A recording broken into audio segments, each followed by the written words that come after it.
Many people can't believe that 2 years before A-Fest, before I first started this incredible festival that many people say is like the TED of personal growth, I was so small in terms of my impact in the world that I was basically teaching small classes of 30 to 40 people meditation over a weekend for absolute crap money. Now, how did I go from there to 2 years later creating something like A-Fest? Well, it had to do with an encounter with a guy by the name of Bob Proctor, and how he absolutely kicked my ass to a point where I was so pissed off at him. But it led to a disorientation in my mind that sparked an incredible growth. Now, I wanted to share the story with you. I was talking about this on stage recently, and people absolutely loved it, and they thought it was absolutely hilarious. So check this out and see if this sparks an idea within you. 2003, I moved to Silicon Valley. And my whole goal was to make it big in the dot-com industry.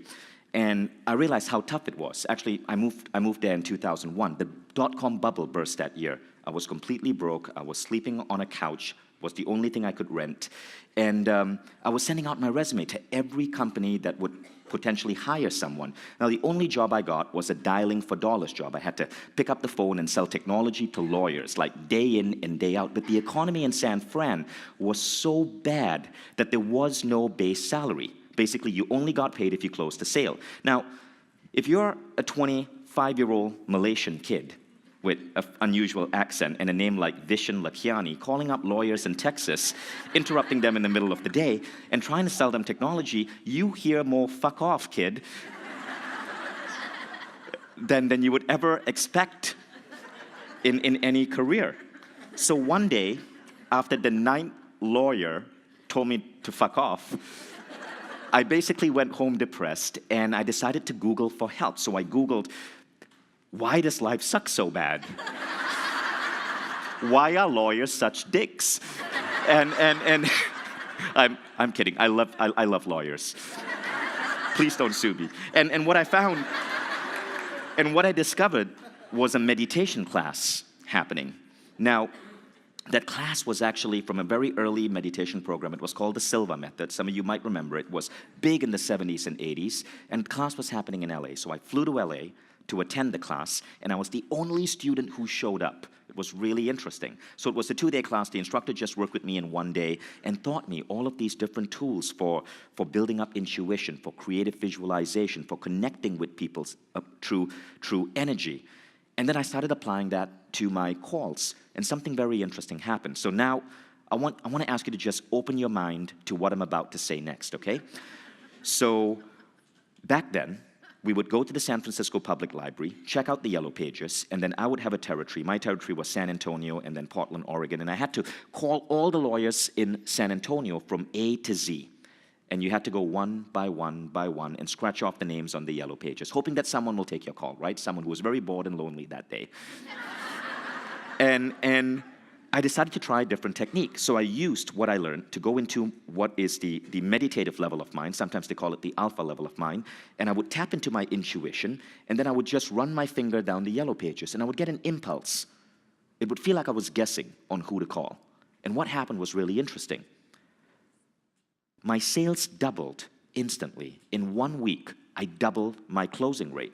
And then 1 month later, I started applying additional tools, this time using connection rituals and seeing the lawyer in my mind's eye before picking up the phone, blessing them, connecting to them the way you guys just connected to each other, and asking that if this is in the best interest of everyone concerned, then let it happen, right? Just setting that intention. Once again, my sales doubled. A month later, it doubled again. Before I knew it, in 4 months, I was promoted 3 times, shipped to New York, and made director of sales of the company. I was 26. And now I was all of a sudden running a team of men and women much older than me, because I was able to do so much more because of what I had learned how to use my mind. Now, after 18 months in that company, I decided to quit because I wanted to do more. So I quit, and I became a meditation instructor. And very soon I realized that if you have a fancy job as director of marketing in a .com and you quit and become a meditation instructor, firstly, you should really check with your wife first, because I was married at that point. And secondly, it's one of the fastest ways to go completely broke. And soon I had only $7,000 in my bank account. And my wife, she was European. She's here in the audience, but she told me not to make a stand. And so because we were living in America, she didn't have a green card. She couldn't get a job. So we had to do something. So I started figuring out how I could use my degree in computer engineering to help my meditation business. I built a website. I started selling CDs. I started building, autoresponders and fancy web pages. And all of a sudden, I was selling out my classes. Then other instructors came and said, "Can you help me?" Then other organizations came and said, "Can you help us sell our CDs?" And so I thought, okay, there's the potential for a business here. So I need to register a name. So I decided I got to be fancy about this. It has to look professional. It has to look serious. So I got online and I found 2 domain names. One was called Mindvalley. Mind, because the program I was selling was the Silva mind control method, right? But then I thought, that sounds so cheesy. I found another domain name I really liked. It was called rainbridgeconsulting.com.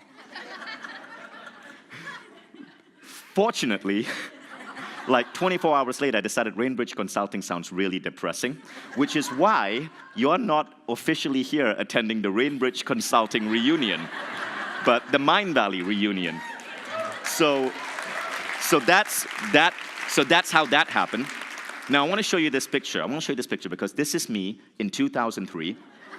You can see I've just quit my job. I can barely afford pants. And the furniture I'm sitting on, this was furniture we salvaged from the street in New York. New York, very friendly city. If you need furniture, just walk out to the street. People put out their every year, IKEA comes up with a new line, and then the previous line is left out on the street. So this is the IKEA 2002 collection. I'm serious, you can look that up. This is called the LACK, L-A-C-K, table. Even the naming of it, lack, signifies the lack of abundance you need to sit on it. And I'm serious, it's actually called the LACK, L-A-C-K, go Sweden. So that was me, 2003. And then I started teaching meditation. And this was the apartment that the first Mindvalley website went off. If you live in New York, you might recognize this. This is the Playwrights Tavern. It's on 8th Avenue and 46th Street.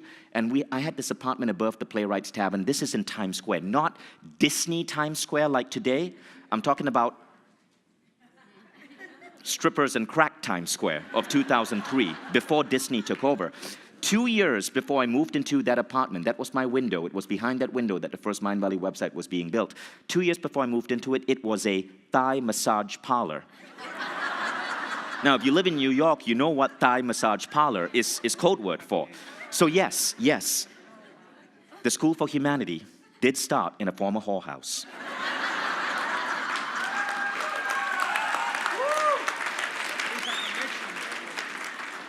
I love the fact that you guys are excited about that. That's incredible. Okay, so what happens is for the next 5 years, I'm teaching meditation. Now I've had to move back to Malaysia, right? Because in America, it's kind of hard to be an immigrant. It's very hard to get a visa. So had to move back to Malaysia. So now we were building up Mindvalley in Malaysia, but we still stayed an American company. Even though I couldn't get a visa and I moved to Malaysia because I registered the company in America, America's been making me pay taxes for the last 15 years. So now we're in Malaysia, and every 3 months, I'm flying to New York and flying to London to teach meditation classes for small groups of people. Sometimes there'll only be 15 people in a room, but I would fly 24 hours to teach that group of 15 people. And I was proud of that. I loved it. I loved seeing my students' life change. There wasn't much money. Imagine flying all the way from Malaysia to New York, teaching a class for a weekend, flying back, and at the end of it, you've made a grand total of $3,000, right? It's not much.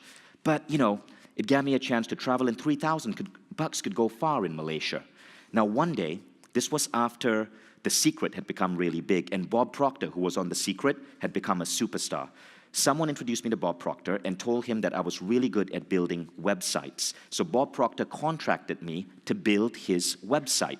So I got to know Bob Proctor. He became an inspiration. And what happened was, in 2008, now remember, I'd now been teaching meditation for 5 years, not much money. I was further in debt than I would be if I never started Mindvalley and just stuck to a regular job. How many of you guys know that struggle, right, as a teacher, as a healer, as a coach? So 2008, I'm in London, and Bob is finishing a big seminar, and it's lunchtime, and he's having lunch, and he knows I'm. Then he's like, hey, Vishen, come over, let's say, and just say hi during my lunch break. So I show up, and Bob Proctor asks me, by the way, you guys all know who Bob Proctor is, right? Famous author. So he says, so what brings you here? So I'm really proud of myself. I'm like, well, Bob, I teach this class on meditation. I'm going to have 40 students in a room today. I flew all the way from Kuala Lumpur, Malaysia. Going to be teaching, going to be facilitating the Silva Method class. And Bob Proctor asks me, that's fantastic. How much are you earning from this class? And I go, well, I can tell you, Bob, I'm going to go home with $5,000 profit, $5,000. Now, to me, that was a big deal. $5,000 goes really fine in Malaysia. That's like 3 months' salary. And Bob said, are you kidding me? And Bob Proctor's got this really stern face and this really, really like intense voice. It was more like, are you kidding me? Then he does the Bob Proctor scowl. And I'm like, no, seriously, Bob, that's what I'm doing. I teach meditation now. I don't just build websites, I can teach. And Bob says, wait, you're telling me that you left your wife, you left your 1-year-old baby boy to hop on a flight for 22 hours from Kuala Lumpur, Malaysia to London, just so you could touch the lives of 40 people on a weekend, and then travel all the way back. I hope you're going business class. Then he looks at me and he goes, you're a traveling coach, aren't you? And he does that face again. And then I'm like, yeah, I'm traveling coach. If I traveled business class, I would make no money at all. And Bob goes, Vishen, Vishen, Vishen. And now he touches his face. So I knew something is coming. He says, you really think small. I would never do what you're doing. You gotta dream bigger, son. And he looked at me with complete disappointment. And I was pissed off. I'm like, screw you, mister. I'm the big deal guy in The Secret with your fancy suits and your awesome voice and your great smell, whatever cologne you're using. I like what I do. I like what I do. But then I went and I did that class. And the next day I woke up depressed. And I realized Bob was right. For 5 years, I've been doing the same thing, touching 20 people, 40 people at a time. And I was doing like one class every 2 months, right? And I realized I had to think bigger. Now, I went to my Facebook, and I changed the quote on my Facebook. Facebook has a category where you put your favorite quote, and that's what I put down. It's a quote from Bob Proctor. The question is not, are you worthy enough to reach your goals? The question is, are your goals worthy enough of you? It's now been 10 years, right? I haven't touched it. That is still the quote you will see on Vishen Lakhiani's Facebook. But I put it up. And I did something else. I quit. That was the last time I taught a meditation class. I just quit. I gave it up completely, 100%. I never did it again because Bob Proctor was right. I started dreaming bigger and bigger and bigger. And every time I would hit one of those big dreams, I would do the next thing. And that's how Mindvalley became a company obsessed with touching 1 billion lives, shifting the course of history. It's why we set a goal to create the best learning technology in the world. It's why we started deciding that we were going to be so much bigger than just me teaching 20 people in a room meditation. We wanted to assemble all the greatest teachers on earth. It's why we decided to invest in technology and build really cool learning applications like Quest. It's why we launched A-Fest. After I quit teaching that meditation class, it took me 2 years to do my next seminar. But 2 years later, that next seminar was A-Fest, which is now one of the hottest tickets in personal growth. We had 250 people, and this time it was in Costa Rica. And we had incredible speakers come and share the stage with me. That was how Bob Proctor's kick in the butt shifted my life. We went from working from a rundown house to building what won an award in Inc. magazine for one of the top 10 coolest workplaces in the world. And we assembled a team of now some 250 people from 46 countries who moved to Kuala Lumpur, Malaysia to build everything that Mindvalley develops. It's actually now 47 because we just hired someone from Iraq. All of that because as a teacher, somebody kicked my butt and made me dream bigger. So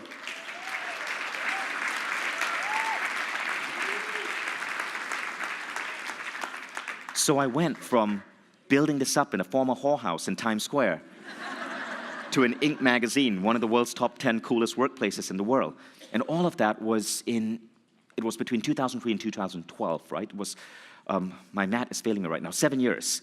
And I believe that that's something that all of us should aspire to, because the world needs teachers. The world needs people to spread these enlightened ideas, which I hope there's a lesson there for anyone here who's gone through that same struggle I've experienced. If you know what I'm talking about, raise your hand and make some sounds.